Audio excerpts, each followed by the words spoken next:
मैंने ब्रायर लेन पर एक याददाश्त खो चुकी लड़की को पाया और उसे अपने घर ले आया। वह बहुत खूबसूरत थी, इसलिए मैंने झूठ बोल दिया कि वह मेरी मंगेतर है। उसने सच में मेरी बात पर विश्वास कर लिया, लेकिन फिर उसकी याददाश्त वापस आ गई। वह एक ताकतवर सीईओ निकली। आखिर में वह बिना पीछे देखे अपनी दुनिया में लौट गई, लेकिन 2.5 साल बाद हमारी फिर मुलाकात हुई। मैं चुपचाप वहां से निकलने की कोशिश कर रहा था, लेकिन उसने मुझे पकड़ लिया। फियांसे, क्या तुम्हारी याददाश्त भी चली गई? मैंने क्लोई स्टर्लिंग को फिर से स्कूल में देखा। उसने स्टर्लिंग लाइब्रेरी दान की थी। यूनिवर्सिटी ने उनका इंटरव्यू आयोजित किया था। मिस स्टर्लिंग, आपने इतनी कम उम्र में इतनी बड़ी सफलता हासिल की है। आपने शिक्षा में निवेश करने का फैसला क्यों किया? मैं चाहती हूँ कि हर वह इंसान जो सीखना चाहता है उसके पास पढ़ने के लिए किताबें हों। यह मेरी एक इच्छा है। क्या यह इच्छा आपके अतीत से जुड़ी है? क्लोई चुप हो गई। 3 साल पहले उसकी याददाश्त चली गई थी। किसी ने उसे दूर दराज के ग्रामीण इलाके में छोड़ दिया था। उसने अपनी जिंदगी का सबसे कठिन 1 साल झेला और किसी को इसकी खबर नहीं थी। मैं ऑडिटोरियम में बैठा उसे दूर से देख रहा था। क्लोई शानदार, शालीन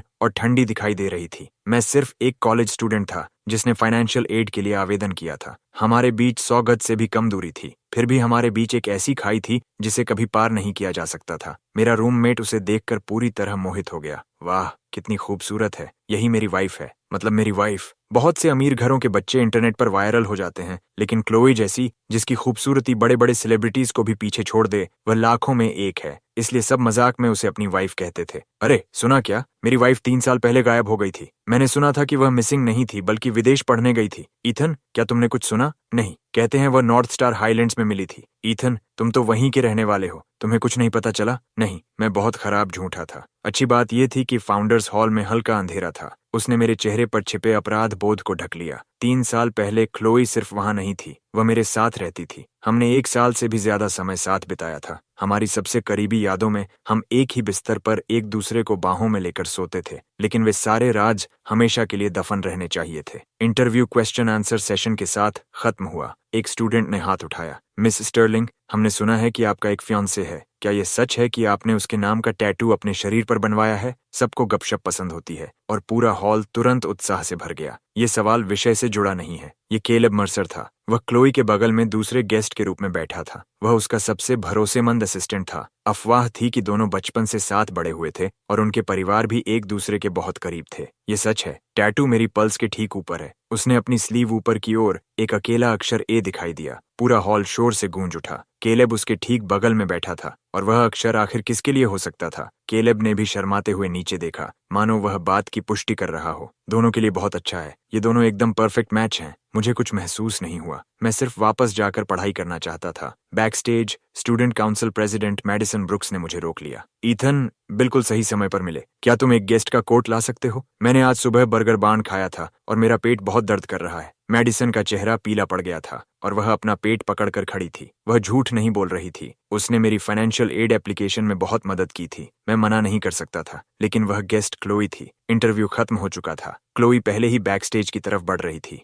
मैंने छिपने की कोशिश की, लेकिन बहुत देर हो चुकी थी। वह मुड़ी और उसने मुझे देख लिया। उसकी नजर कुछ देर तक मुझ पर टिकी रही। अब भागना शक पैदा करता, इसलिए मैं शांत खड़ा रहा। आखिर मेरे चेहरे पर मास्क था। क्लोई ने भौहें सिकोड़कर पूछा, क्या तुम यहाँ के स्टूडेंट हो? मैंने सिर हिलाया। तुम्हारा नाम? हेज। मैंने सिर्फ अपना लास्ट नेम बताया। केलेब ने उसे रोक लिया और उसे वहां से ले गया। जब उसने पीछे मुड़कर देखा, तब तक मैं जा चुका था, लेकिन मैं ज्यादा दूर नहीं गया था। मैंने उनकी आखिरी बातचीत सुन ली। देखना बंद करो, उसका लास्ट नेम हेज है, वह वही नहीं है। उसकी आंखें बिल्कुल वैसी ही थीं। तो अगर वही हुआ तो क्या? उसने तुमसे बहुत बड़ा पैसा ऐंठ लिया था। मैंने अपनी नजरें झुका लीं और हल्का सा कांपने लगा। वह सही कह रहा था। मैं लालची हो गया था और मैंने क्लोई को बेच दिया था। उस समय मैं अपने पिता का लास्ट नेम इस्तेमाल करता था और फ्रॉस्ट हॉलो में रहता था। हम कितने गरीब थे, हमारे पास चावल खरीदने तक के पैसे नहीं थे। माँ दूसरे लोगों द्वारा फेंके गए सड़े हुए नूडल्स उठा लाती थीं। उनमें लगे कीड़ों को धोकर साफ करती और फिर हमारे लिए पकाती थीं। जब मैं 17 साल का था, तब एक भयंकर बर्फीला तूफान आया। सारी सड़कें बर्फ से बंद हो गईं।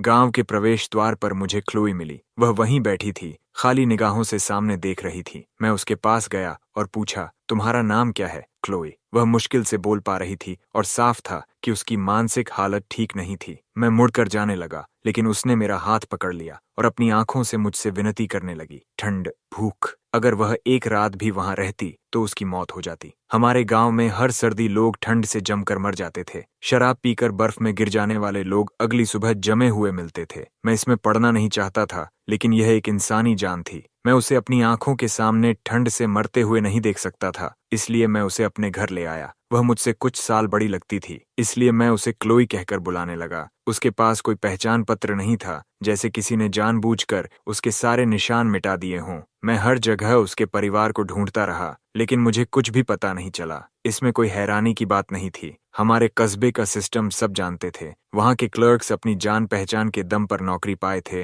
और कोई काम नहीं करते थे। वे हमारी मदद क्यों करते? उन्होंने हमसे कहा कि घर जाकर इंतजार करो। हमने पूरे 1 साल तक इंतजार किया और इस तरह वह बेचारी हमारे साथ ही रहने लगी। मेरे भी अपने स्वार्थ थे। माँ बीमार थीं और अक्सर बातें भूल जाती थीं। कॉलेज में जाकर मुझे पता चला कि उसे अल्जाइमर्स कहते हैं। उसका कोई इलाज नहीं था। मैं हर दिन माँ की देखभाल करता, पढ़ाई करता और छोटे मोटे काम करके पैसे कमाता। क्लोई के आने के बाद कम से कम मुझे वे छोटे मोटे काम छोड़ने का मौका मिल गया। वह जवान थी और मेहनत मजदूरी कर सकती थी, लेकिन वह बहुत अजीब थी। शुरुआत में वह हर काम बिगाड़ देती थी और हर समय शिकायत करती रहती थी। उसे बिना काम किए हमारा खाना खाते देखकर मैं परेशान हो जाता था। अगर ऐसा ही चलता रहा तो मैं तुम्हें अपने पास नहीं रखूंगा। क्लोई तुरंत घबरा गई। ईथन, तुम मुझे छोड़ नहीं सकते। मैं तुम्हारी वाइफ हूँ। मैंने उससे कहा था कि अगर वह हमारा खाना खाएगी तो उसे मुझसे शादी करनी होगी। वह बस एक छोटा सा झूठ था। वह इतनी खूबसूरत थी कि मैच मेकर्स बार बार उसके लिए रिश्ते लेकर आने लगे थे। उसे अपनी फियांसे कह देना ही उन्हें रोकने का एकमात्र तरीका था। जहां हम रहते थे वहां गरीब लोग कम उम्र में ही शादी कर लेते थे। टीन एंगेजमेंट्स बिल्कुल सामान्य बात थी। जब मैंने उसे छोड़ देने की धमकी दी तो क्लोई पूरी तरह असहाय दिखने लगी। उसका चेहरा ठंडा था, लेकिन वह मुझे डरी हुई नजरों से देख रही थी। उसके बाद क्लोई ने जी जान लगाकर काम करना शुरू कर दिया और आखिरकार अपनी जगह बना ली। समय के साथ उसने अपना एक अजीब पक्ष भी दिखाना शुरू कर दिया। एक दिन कुछ लड़के मुझे परेशान कर रहे थे और बाकी लोग खड़े होकर हंस रहे थे। क्लोई स्कूल के बाहर मेरा इंतजार कर रही थी। उसने यह सब देखा और सीधे दौड़ कर आई, एक लड़के को जमीन पर गिरा दिया। वह बेहद बेरहमी से लड़ रही थी और हर बार सीधे शरीर के नाजुक हिस्सों पर कर रही थी। वह किसी पागल जंगली जानवर जैसी लग रही थी। कोई भी उसे रोक नहीं पा रहा था। उस पल वह मुझे बिल्कुल अजनबी लगी। मैंने उसका हाथ पकड़कर चिल्लाया, क्लोई बस करो। वह तुरंत रुक गई और मुझे उसे वहां से ले जाने दिया। अगर ईथन कहता है रुक जाओ तो मैं रुक जाऊंगी। उस लड़के के पूरे शरीर पर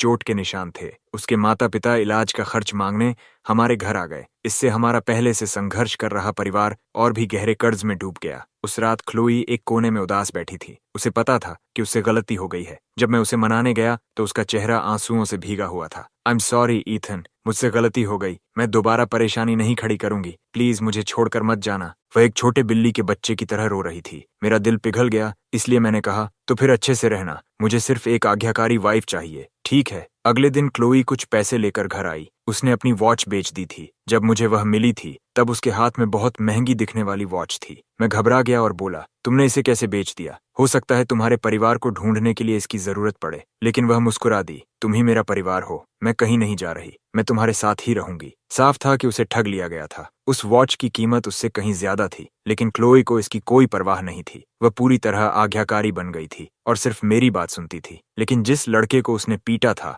उसके साथ अचानक अजीब अजीब बदकिस्मतियां होने लगीं। उसके जूतों में कीलें निकल आती, उसके कपड़ों में कीड़े मिलते, उसके खाने में जुएं निकल आती, उसकी साइकिल का टायर फट गया और वह नदी में भी गिर पड़ा। इतनी सारी बातें सिर्फ इत्तेफाक कैसे हो सकती थीं? मैंने क्लोई की तरफ देखा। वह बस मुस्कुराकर मुझे देखने लगी। अब पीछे मुड़कर देखता हूं तो समझ आता है कि तभी से क्लोई ने अपनी असली पहचान के संकेत देने शुरू कर दिए थे। उसने मेरी इंग्लिश प्रोनाउंसिएशन सुधारी। मैंने उससे पूछा, क्या तुमने इंग्लिश पढ़ी है? वह कुछ पल रुकी। मुझे नहीं पता क्या मैंने पढ़ी है। उसकी याददाश्त चली गई थी, लेकिन उसकी लैंग्वेज स्किल्स अब भी बनी हुई थीं। माँ ने मुझसे कहा कि शायद क्लोई किसी बड़े शहर से आई है। मैंने कहा, बहुत अच्छा, मैं भी कॉलेज के लिए किसी बड़े शहर जाऊंगा। माँ चिंतित दिखीं, लेकिन उन्होंने मेरे सपनों को नहीं तोड़ा। अगर क्लोई सच में किसी बड़े शहर की लड़की थी तो हमारा कोई भविष्य नहीं था। हमारे बीच का फासला बहुत बड़ा था। जिस दिन मेरे कॉलेज एंट्रेंस एग्जाम्स खत्म हुए उस दिन मूसलाधार बारिश हो रही थी। हमारा पुराना घर बुरी तरह टपक रहा था।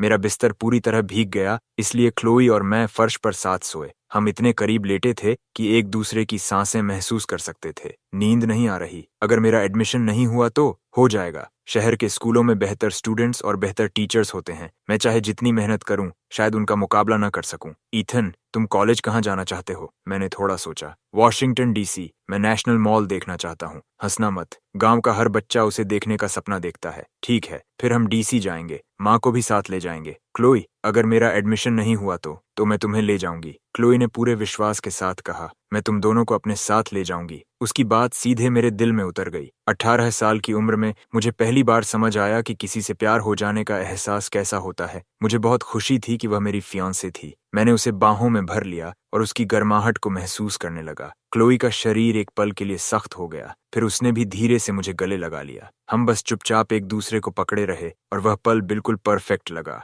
अब पीछे मुड़कर देखता हूं तो समझ आता है कि उस रात मैं अपनी खुशी में इतना खो गया था कि क्लोई में आए बदलाव को देख ही नहीं पाया। वह अब पहले की तरह उलझी हुई नहीं लग रही थी। उसका हर शब्द नपा तुला और धारदार था। अंधेरे में उसकी आंखें तेजी से चमक रही थीं। वह उसकी असली पहचान की चमक थी। वर्तमान में लौटकर मैं कोट लेकर बैक स्टेज ही रुका रहा। गेस्ट लाउंज के अंदर क्लोई गुस्से में आग बबूला हो रही थी। मुझे नहीं पता क्यों, लेकिन वह बेहद गुस्से में थी। मैंने दरवाजे की दरार से झांका और देखा कि क्लोई अपनी हील से किसी की उंगलियों को कुचल रही थी और ठंडी आवाज में बोली, यूजलेस। मैं वहीं जम गया। क्या यह सचमुच क्लोई थी? क्या यह वही औरत थी जो हर जगह मेरे पीछे पीछे चलती थी और हमेशा मेरे साथ रहने का वादा करती थी? वही क्लोई जो मेडिकल बिल की वजह से एक कोने में बैठकर रोती थी? शायद यही उसकी असली पहचान थी। डीसी आने के बाद मैंने कुछ बिजनेस मैगजीन्स पढ़ी थीं। तभी मुझे क्लोई के बारे में सच्चाई पता चली। वह मुझसे 8 साल बड़ी थी। वह स्टर्लिंग फैमिली की हेरेस थी। भले ही उसका जन्म शादी के बाहर हुआ था,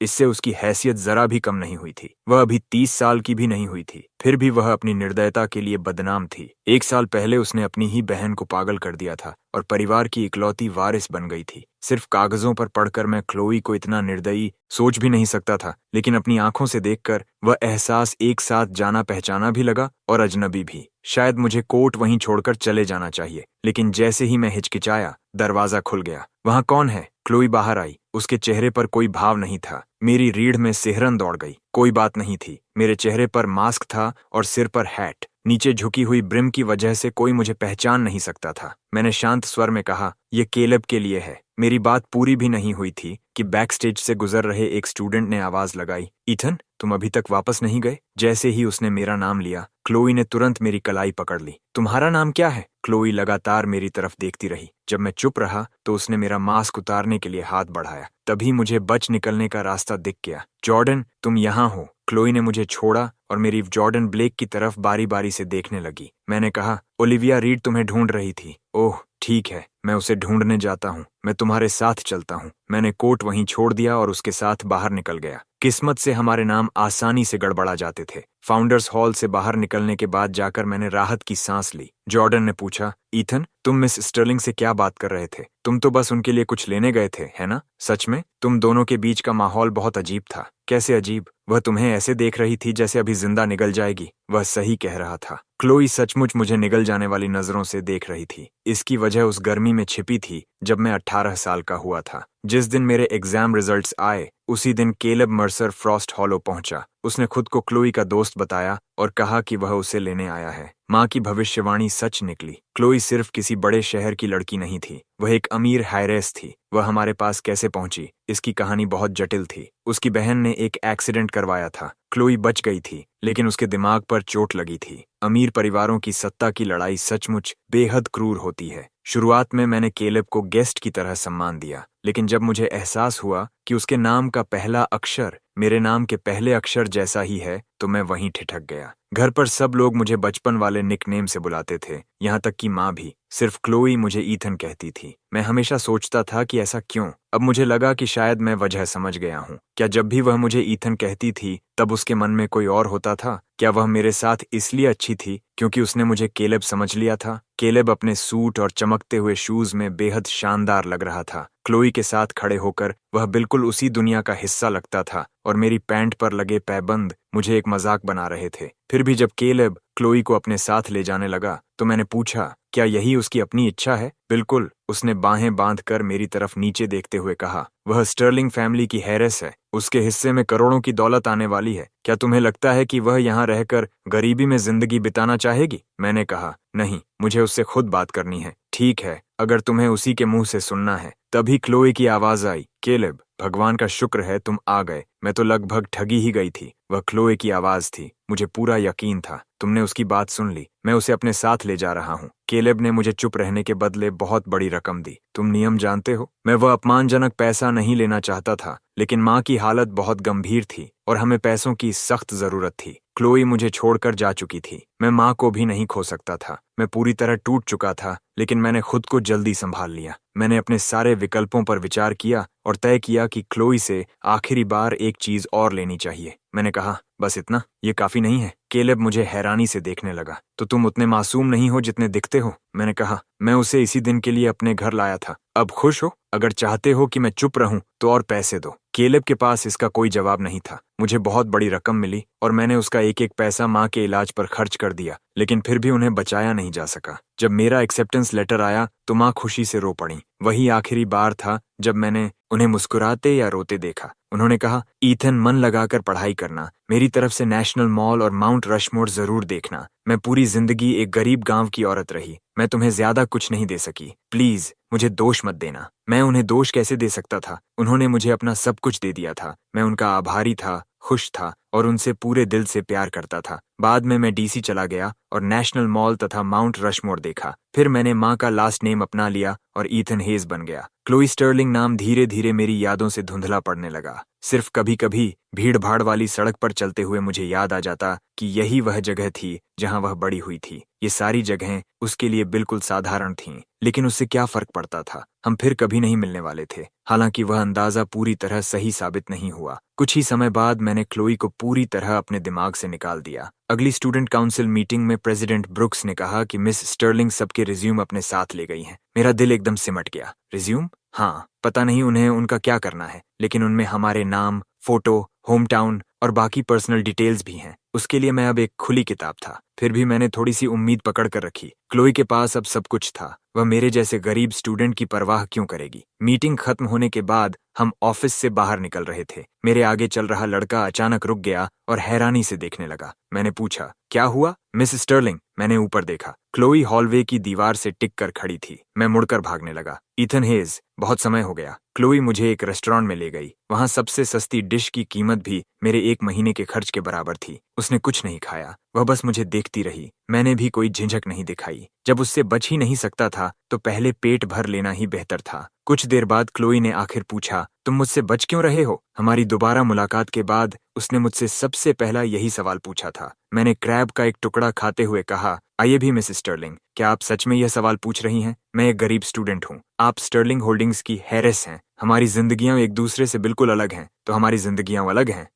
द गिल्डेड टेबल इस शहर का सबसे अच्छा रेस्टोरेंट है। यहाँ आने वाले हर इंसान को मैं जानती हूँ। मैं उसकी बात नहीं समझा, इसलिए चुपचाप सुनता रहा। सबने मुझे तुम्हें यहाँ लाते हुए देखा है। बहुत जल्द कोई तुम्हारे बैकग्राउंड की जांच करेगा और हमारे रिश्ते की भी पड़ताल करेगा। तब तुम खुद को छिपा नहीं पाओगे। मुझे डर नहीं लगा, मैं बस मुस्कुरा दिया। वाह, इतना ताज़ा क्रैब मैंने पहले कभी नहीं खाया। इसकी कीमत वाकई वसूल है। इससे भी ज्यादा स्वादिष्ट एक चीज है। क्या? मैं? तुम्हें पैसे पसंद हैं, है ना? मेरे साथ एक रात बिताओ, मैं तुम्हें पैसे दूंगी। क्या तुम्हारे बॉयफ्रेंड को इसकी खबर है? मेरा कोई बॉयफ्रेंड नहीं है। तो केलेब, वह सिर्फ मेरा असिस्टेंट है। सच? तुम दोनों तो शादी करने वाले लगते हो। बकवास। पुरानी क्लोई मुझसे इस तरह कभी बात नहीं करती। जब हमारी नजरें मिलीं तो उसकी आंखों की कुछ आग ठंडी पड़ गई। मेरा मतलब, हमारे बीच ऐसा कुछ भी नहीं है। शादी का तो सवाल ही नहीं उठता। सच? तो फिर तुम काफी बड़े प्लेयर निकले। तुमने सबको यही सोचने दिया। बात करते करते मेरे मुंह से क्रैब का एक छोटा सा खोल उड़कर क्लोई के चेहरे पर जा गिरा। वह एकदम जड़ हो गई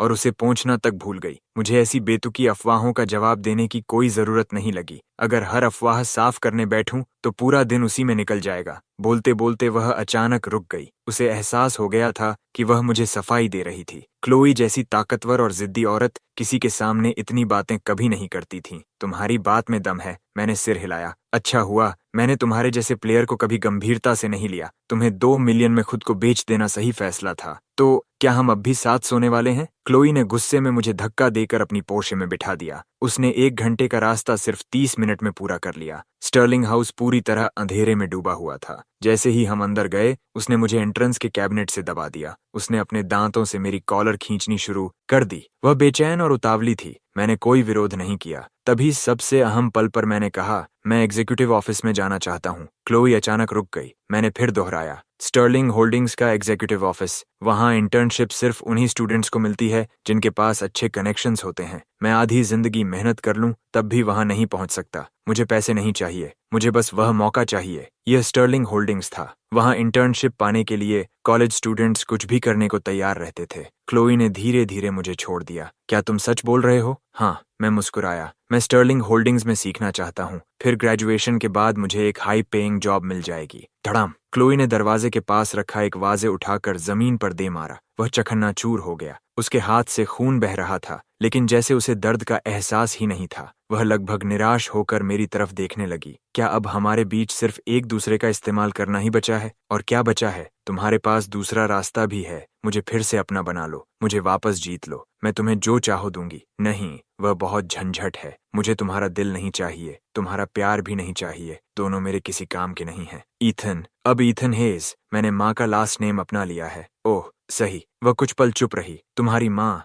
2 साल पहले? हाँ, तुम्हारे जाने के तुरंत बाद उनकी मौत हो गई। क्लोई, मैं अब एक अनाथ हूँ। मेरे पास दिल रखने की हैसियत नहीं है। क्या तुम्हें पता है मैं उस समय कैसे जिंदा रहा? पहले तुम चली गई, फिर माँ भी चली गई। तुम दोनों एक ही महीने के अंदर मुझे छोड़कर चली गई। मैं माँ को नहीं बचा पाया, मैं तुम्हें भी नहीं रोक पाया। मैंने केलेब के पैसे ले लिए। हाँ, मैंने लिए, क्योंकि मेरे पास माँ के इलाज के पैसे नहीं थे। तुम्हारे पास इतनी दौलत थी, लेकिन तुम बिना पीछे देखे चली गईं। मेरे पास और क्या रास्ता था? जितना मैं बोलता गया, कमरे का माहौल उतना ही भारी होता गया। उसके हाथ से खून बहकर फर्श पर टपक रहा था। मैं डीसी में बिल्कुल अकेला था। मुझे जिंदा रहना था। एक दिन काम न करने का मतलब था भूखा रहना। क्लोई, मैं अपनी जिंदगी बचाने के लिए लड़ रहा था, और तुम मुझसे पूछती हो कि मेरे पास दिल है या नहीं। मुझसे ऐसा सवाल पूछते समय क्या तुम्हारे पास दिल था? उसका चेहरा और भी सफेद पड़ गया। उसकी आंखें लाल हो उठीं। मुझे लगा वह भड़क जाएगी, मुझे उसी तरह अपमानित करेगी जैसे उसने उस आदमी की उंगलियां कुचल दी थीं। लेकिन लंबे समय तक चुप रहने के बाद क्लोई का गुस्सा गायब हो गया। उसने सिर झुका लिया और कहा, मैं तुम्हें जो चाहो दूंगी। ईथन, प्लीज मेरे साथ रहो। मैंने बिना एक पल गंवाए मना कर दिया। मैं तुमसे प्यार नहीं करता। 18 साल की उम्र में मेरे दिल में सिर्फ एक पल के लिए एहसास जगा था, और वह क्लोई के लिए था। शायद इसलिए क्योंकि मैं गरीबी में बड़ा हुआ था। मैंने बचपन में ही एक बात सीख ली थी, जो चीज कभी तुम्हारी हो ही नहीं सकती, उसकी चाह मत करो। जब क्लोई मुझे छोड़कर गई थी तब मेरा दिल टूट गया था, लेकिन मैं बहुत जल्दी संभल गया। अब वही मुझे वापस चाहती थी। कितना अजीब था। शायद वह अमीर और खूबसूरत लड़कों से ऊब गई थी और अब कुछ अलग चाहती थी, लेकिन इससे मुझे कोई फर्क नहीं पड़ता था। मैं जानता था कि हम दोनों अलग अलग दुनियाओं से आते हैं। मुझे सिर्फ अपना भविष्य बनाना था। आखिरकार क्लोई ने मुझे जाने दिया। अगले दिन मुझे स्टर्लिंग होल्डिंग्स से इंटर्नशिप ऑफर मिल गया। मैं काम में पूरी तरह डूब गया। सीखने का हर मौका मैं पकड़ लेता था। शुक्रवार की आधी रात को जाकर हमें घर लौटने की छुट्टी मिली। मेरे कोवर्कर्स अपनी डेस्क पर झुके हुए फोन्स चला रहे थे। तभी अचानक किसी ने चिल्लाकर कहा, मिस स्टर्लिंग ट्रेंडिंग पर हैं। उन्होंने कहा है कि मिस्टर मर्सर उनके फियांसे नहीं हैं। गपशप सुनते ही सबके कान खड़े हो गए। मैं चुपचाप अपनी फाइल्स व्यवस्थित करता रहा। जरा दिखाओ। मिस स्टर्लिंग कह रही हैं कि उनके फियांसे कोई और हैं। वह चाहती हैं कि लोग मिस्टर मर्सर को उनका फियांसे मानना बंद करें। अगर मिस्टर मर्सर नहीं है तो फिर कौन है? मिस्टर मर्सर के अलावा कौन उनके लायक हो सकता है? उन्होंने कहा है कि वह एक स्टूडेंट है और उसका नाम नहीं बताया जा सकता। कैसा स्टूडेंट होगा जो यह कर गया? अरे हेज, तुम भी स्टूडेंट हो, और वह लड़का पहले से ही मिस स्टर्लिंग का फियांसे है। अरे, मिस्टर मर्सर ने X2 पर पोस्ट किया है। सच? अब तो मजा आएगा। हाँ, केलेब ने कविता की एक पंक्ति लिखी है। मैंने अपना दिल चांद को सौंप दिया, लेकिन उसकी रोशनी नाले पर पड़ी। साफ था कि क्लोई उस कविता का चांद थी, और क्या मैं वह नाला था? मेरे होंठ हल्के से भड़क उठे। मैंने अपना काम खत्म किया और घर के लिए निकल गया। स्टर्लिंग टावर के बाहर मैंने एक लड़की को गुलाबों का गुलदस्ता ली खड़े देखा। मेरा सिर दर्द करने लगा। वह वनेसा क्रॉस थी। जब मैं बोबा शॉप में काम करता था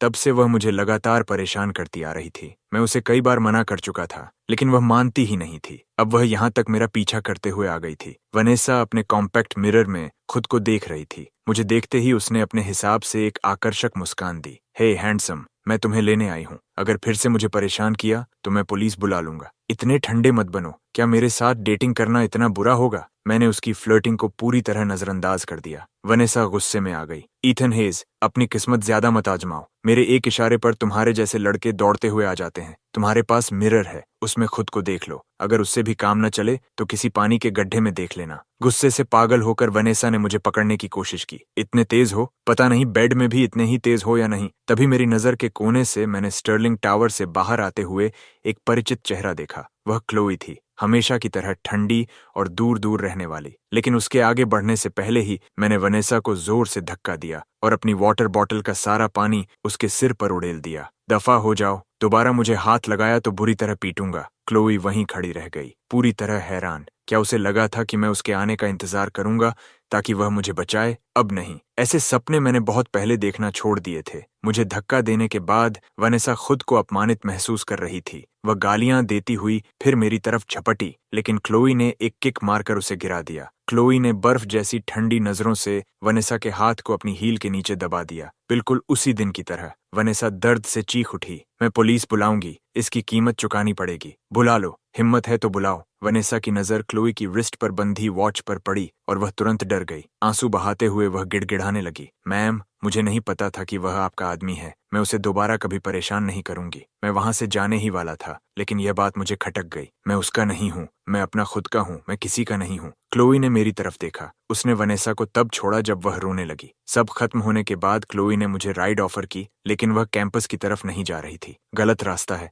मुझे वापस स्कूल छोड़ो। क्या इतनी रात को तुम्हें डॉर्म में घुसने देंगे? तुम्हें उससे कोई मतलब नहीं। कुछ सालों के बाद तुम काफी मजबूत हो गए हो। तुमने पलटकर लड़ना भी सीख लिया। मैंने उसे नजरअंदाज किया, लेकिन वह बोलती रही। काम कैसा चल रहा है? अगर कोई बात तुम्हें परेशान कर रही है तो मुझे बताओ, और तुम मेरे लिए अपनी पहुंच इस्तेमाल करोगी? हाँ। क्लोई, क्या तुम्हें मेरी मदद करने की आदत पड़ गई है? हाँ, मैंने इसे स्वीकार कर लिया है। तुम्हारे लिए काम आना ही मेरे लिए काफी है। क्लोई मुझे स्टर्लिंग हाउस ले गई और बोली कि वह मुझे कल वापस छोड़ देगी। इस बार घर की लाइटें जल रही थीं। तभी मुझे एहसास हुआ कि उसका घर कितना ठंडा और खाली लगता था। तभी उसने अचानक एक फर्स्ट एड किट निकाल ली। मैंने पूछा, ये किस लिए? तुम्हारे हाथ के लिए। ऐसा मत सोचो कि मैंने ध्यान नहीं दिया। मैं हैरान रह गया। मेरा हाथ सच में जल गया था। एक क्लाइंट के लिए गर्म पानी लाते समय वह झुलस गया था, लेकिन प्रोजेक्ट समय पर पूरा हो इसलिए मैंने किसी से कुछ नहीं कहा। पूरे दिन मैंने इसे छिपा कर रखा था। उसे कैसे पता चला? क्लोई ने मेरा हाथ पकड़कर दृढ़ता से कहा, तुम मुझसे कुछ नहीं छिपा सकते ईथन। मेरे सामने तुम्हें दिखावा करने की जरूरत नहीं है। वह मेरे सामने घुटनों के बल बैठ गई। इतनी ठंडी और घमंडी दिखने वाली औरत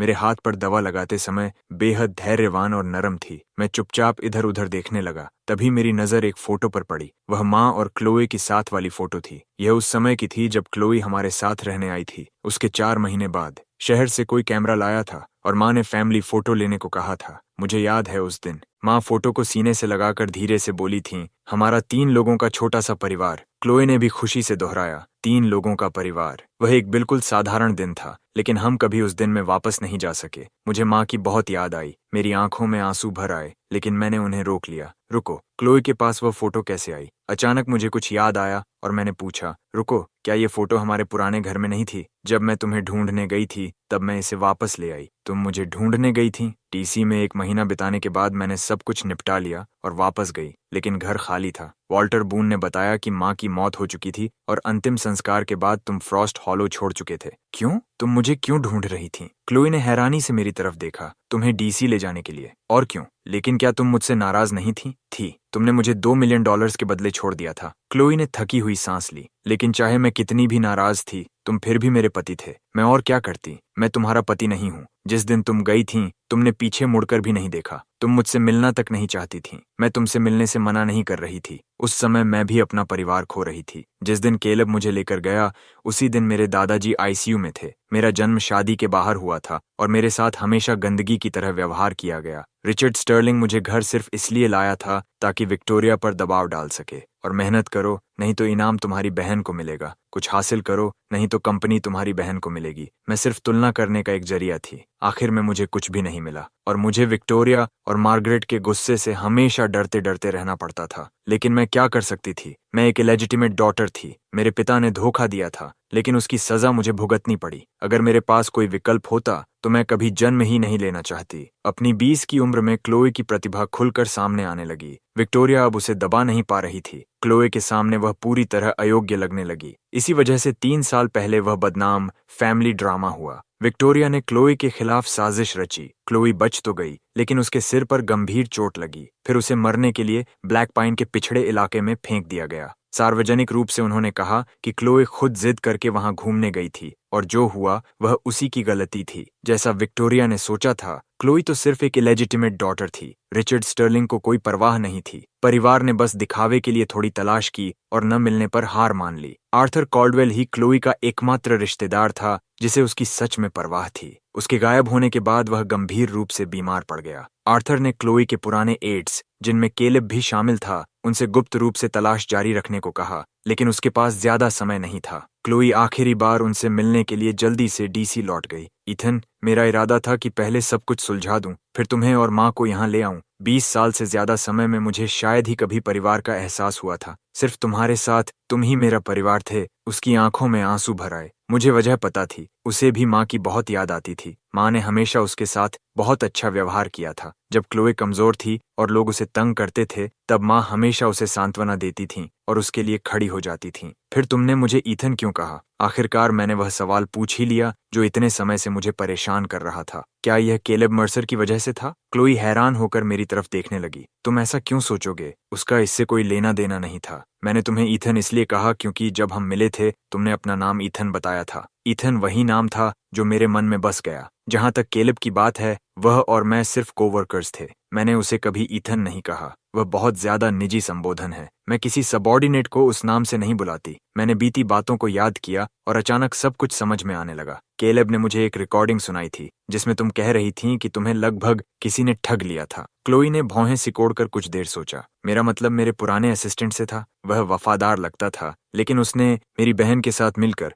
मुझे धोखा दिया। केलेब ने मेरी बातों को संदर्भ से बाहर निकालकर तुम्हें गलत समझा दिया। मेरे दादाजी मरने वाले थे, इसीलिए क्लोई जल्दी चली गई और हम अपना मौका खो बैठे। क्लोई, तुम्हारा टैटू। उसने अपनी बांह की आस्तीन ऊपर की, टैटू दिखाया और गंभीरता से मेरी तरफ देखा। Ethan hedge, I love you. जिस रात तुम्हारी परीक्षाएं खत्म हुई थीं, तभी से उसी रात मैंने तय कर लिया था कि मैं हमेशा तुम्हारे साथ रहूंगी। मेरी परीक्षाएं खत्म होने वाली रात वह मुस्कुराई। यह एक और राज है। क्लोई की याददाश्त बहुत पहले ही वापस आ चुकी थी। उसे पता था कि वह कौन है और उसकी असली पहचान क्या है, लेकिन वह उस जिंदगी में वापस नहीं जाना चाहती थी। वह सिर्फ मेरी क्लोई बनकर रहना चाहती थी। वह माँ और मुझे छोड़कर नहीं जाना चाहती थी। अगर केलेब आकर उसे यह न बताता कि उसके दादाजी मर रहे हैं, तो वह इतनी जल्दी कभी नहीं जाती। उसने तय किया था कि वह मुझे सब कुछ समझा देगी, लेकिन मैं गायब हो चुका था, इसलिए उसे कभी मौका नहीं मिला। 2 साल तक उसने हर जगह मुझे ढूंढा। उसे यह पता ही नहीं था कि मैंने अपना लास्ट नेम बदल लिया है, इसलिए वह मुझे कभी ढूंढ नहीं पाई। दोबारा मिलने के 2 हफ्ते भी पूरे नहीं हुए थे कि हमारे बीच की सारी गलतफहमियां दूर हो गईं, लेकिन फिर भी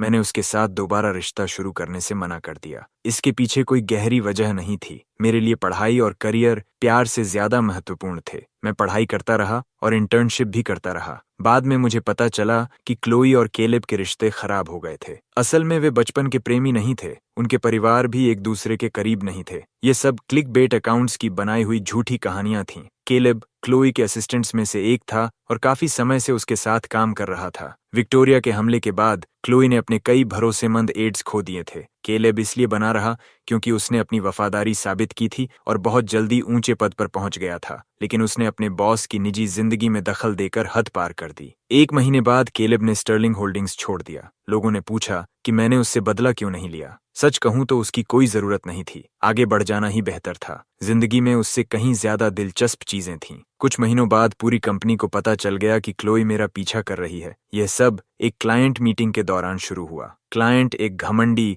नई दौलत वाली मध्यम उम्र की महिला थी। उसे जवान मेल एम्प्लॉयज पर डोरे डालने की आदत थी। इस बार उसने मुझे चुना। उसने मुझे छूने की भी कोशिश की, लेकिन वह क्लाइंट थी, इसलिए मैं सिर्फ उससे बचता रहा। उसी समय क्लोई वहां से गुजरी और उसने सब कुछ देख लिया। बिजनेस जगत में क्लोई स्टर्लिंग अपने गुस्से के लिए बदनाम थी। वह अंदर आई और उस औरत के बाल पकड़कर खींच ली। क्लोई कभी हाथ नहीं रोकती थी और वह औरत उसका सामना नहीं कर सकी। कंपनी की इमेज बचाने के लिए मैं तुरंत दौड़ कर गया और क्लोई की कमर पकड़कर उसे रोक लिया। बस क्लोई का सारा गुस्सा तुरंत गायब हो गया। उसने अपना हाथ नीचे कर लिया, फिर मेरी तरफ मुड़कर मुस्कुराई। ठीक है, जैसा तुम कहो। उसकी वह मुस्कान देखकर पूरी कंपनी हैरान रह गई। सब जानते थे कि मिस स्टर्लिंग ठंडी और दूर रहने वाली इंसान थी। किसी को नहीं पता था कि वह इतनी नरम भी हो सकती है। उसी दिन से मैं मशहूर हो गया। स्टर्लिंग होल्डिंग्स में हर कोई मेरा नाम जानने लगा। मेरा नाम उसके टैटू से मेल खाता था और मैं एक स्टूडेंट भी था। जवाब बिल्कुल साफ था। बाद में मैंने क्लोई से पूछा, तुम हमेशा लोगों को मारती क्यों रहती हो? मुझे लोगों को मारना पसंद नहीं है, लेकिन कभी कभी कानून उन्हें नहीं रोक सकता। तब पिटाई ही एकमात्र रास्ता होती है। मैं अपने एम्प्लॉइज को किसी के द्वारा परेशान नहीं होने दूंगी, चाहे वह क्लाइंट ही क्यों ना हो। मैं काफी देर तक उसे देखता रहा, फिर कहा, याददाश्त वापस आने के बाद भी तुम काफी शानदार हो। क्लोई समझदारी भरी मुस्कान के साथ मुस्कुराई। मेरी इंटर्नशिप लगभग खत्म हो चुकी थी और मैंने अपना अगला फैसला कर लिया था। मैंने नक्शे पर फैले विशाल नॉर्थ स्टार हाईलैंड्स की तरफ इशारा किया। ग्रेजुएशन के बाद मैं घर वापस जाऊंगा और उस इलाके को गरीबी से बाहर निकालने में मदद करूंगा। ठीक है, मैं भी तुम्हारे साथ चलूंगी। मैं वहां कुछ प्रोजेक्ट्स भी लेकर आ सकती हूँ और गांव के बच्चों के लिए स्कूल बिल्डिंग्स और किताबें डोनेट करूंगी। रुको, क्या हमारी लाइब्रेरी भी तुमने ही डोनेट की थी? हाँ। वह मेरे कंधे पर सिर रखकर टिक गई। उसके चेहरे पर नरमी थी। मैं तुम्हें कभी नहीं भूलूंगी जब तुम अंधेरे में रोशनी की एक पतली किरण के नीचे बैठकर किताब पढ़ते थे। जिस तरह तुम पूरी तरह अपनी किताब में खो जाते थे, उसी पल मुझे पहली बार तुमसे प्यार हुआ था। कंपनी में मेरी तरक्की बहुत तेजी से हुई। जब मेरी 6 महीने की इंटर्नशिप खत्म हुई तो हमारे डिपार्टमेंट ने एक रिट्रीट की योजना बनाई। स्टर्लिंग होल्डिंग्स ने खर्च करने में कोई कमी नहीं छोड़ी, खासकर जब उन्हें पता चला कि यह मेरे विदाई समारोह के लिए था। हमारे डिपार्टमेंट हेड ने बहुत बड़ा बजट मंजूर किया ताकि सभी लोग खुलकर आनंद ले सकें। सर्दियों का मौसम था, इसलिए मॉर्गन ने सिल्वर क्रेस्ट माउंटेन पर चढ़ाई करने का सुझाव दिया। क्लोई भी आई। तब तक ऑफिस में सभी लोग इसकी आदत डाल चुके थे। मैं जहां भी होता वह कभी मुझसे ज्यादा दूर नहीं होती थी। सिल्वर क्रेस्ट बहुत खूबसूरत था, लेकिन तभी मुसीबत आ गई। उस रात जब सभी लोग सिल्वर क्रेस्ट लॉज में खाना बना रहे थे, एक कोवर्कर ने पूछा, मिस स्टर्लिंग अभी तक वापस नहीं आई? क्लोई दोपहर में गई थी और अब तक नहीं लौटी थी। ऐसा लग रहा था कि बर्फ गिरने वाली है। मैं घबरा गया। एक बार बर्फ पड़ गई तो पहाड़ बंद हो जाता। वह कहाँ गई? क्या वह सुरक्षित है? मैं उसे ढूंढने जा रहा हूँ। मैं और कुछ कोवर्कर्स करीब आधे घंटे तक उसे ढूंढते रहे, लेकिन क्लोई का कोई पता नहीं चला। मेरी चिंता और बढ़ गई। पहाड़ों में मोबाइल सिग्नल बहुत खराब था, कॉल लग ही नहीं रही थी। शाम ढलने पर एक स्थानीय व्यक्ति ने मुझे सही दिशा बताई। उसने कहा कि उसने ट्रेल हेड के पास एक खूबसूरत टूरिस्ट को देखा था। मैं तुरंत वहां दौड़ पड़ा। दूर से ही मुझे क्लोई दिखाई दी। वह बर्फ से ढकी जमीन पर बैठी थी। वह दृश्य बिल्कुल 3 साल पहले जैसा लग रहा था। जिस दिन हमारी पहली मुलाकात हुई थी, वह भी बर्फीले तूफान में ठीक ऐसे ही बैठी थी। एक पल के लिए मुझे लगा कि फिर से कुछ बुरा हो गया है। Chloe, Chloe! तेज हवा मेरी आवाज को निगल गई। उसने कोई हरकत नहीं की। घबराकर मैं जोर से चिल्लाया, क्लोई! तभी उसने धीरे से सिर उठाया।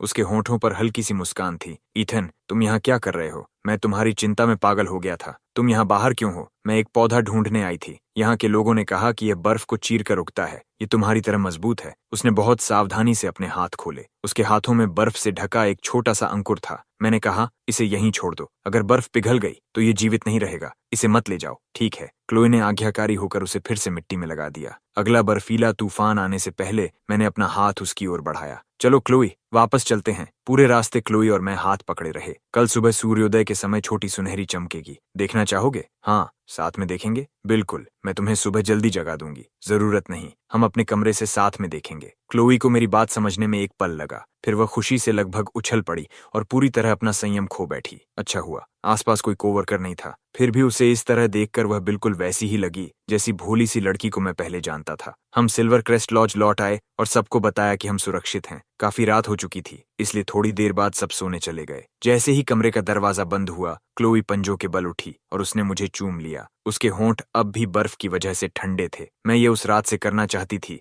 जिस रात तुम्हारी परीक्षाएं खत्म हुई थीं। अगली सुबह हम सुनहरा सूर्योदय नहीं देख पाए, लेकिन कोई बात नहीं थी। हमारे पास आगे भी बहुत मौके आने वाले थे। नॉर्थ स्टार हाईलैंड्स प्रोजेक्ट शुरू होने के बाद क्लोई और मेरी शादी हो गई। शादी बहुत साधारण थी। मुझे सादगी पसंद थी और उसने हर फैसला मुझ पर छोड़ दिया। शादी में क्लोई ने अपना सारा संयम खो दिया और मुझसे भी ज्यादा रोई। उसने कहा, अब मेरा भी एक घर है। मैंने कहा, मेरा भी। समय की लंबी यात्रा में भटकती 2 अकेली रूहों को आखिरकार एक दूसरे का साथ मिल गया। शादी की अगली सुबह क्लोई मेरे पास नहीं थी। बिजनेस जगत की मशहूर ठंडी स्वभाव वाली सीईओ रसोई में एप्रन पहनकर खड़ी थी। घर में बस इतना सामान बचा था कि 2 कटोरी एग नूडल्स बन सकें। माँ के बनाए एग नूडल्स हमेशा मेरे पसंदीदा थे, लेकिन मैं कभी उनका वही स्वाद नहीं बना पाया। सिर्फ क्लोई ने ही सच में माँ की रेसिपी सीखी थी। बर्तन से उठती भाप अपने साथ एक साधारण लेकिन सुकून देने वाली खुशबू ला रही थी। अचानक मुझे माँ की पहले से भी ज्यादा याद आने लगी। उस गरीब गांव में उन्होंने मुझे अनगिनत प्यार और धैर्य दिया था। वह खुद पढ़ी लिखी नहीं थी, फिर भी हर दिन मुझे पढ़ने के लिए प्रेरित करती थीं। वह खुद भूखी रहती थीं, लेकिन मेरे लिए किताबें और स्कूल का सामान उधार लेने हर जगह दौड़ती थीं। उनके प्यार ने ही मुझे यहाँ तक पहुँचने के लिए लड़ने का हौसला दिया। माँ, अब मेरा अपना परिवार है, मेरा अपना करियर है। क्या आप मुझे देख रही हैं? उठती भाप ने मेरी आंखें नम कर दी। क्लोए पीछे से आकर मुझे बाहों में भर लिया। ईथन, अब मैं तुम्हारा परिवार हूँ। घर क्या बनाता है? कोई महंगी स्पोर्ट्स कार नहीं। घर वह है जहाँ हम दोनों सुबह से शाम तक साथ रहें और हमारी रसोई से उठता धुआं हमारी जिंदगी की गर्माहट बन जाए।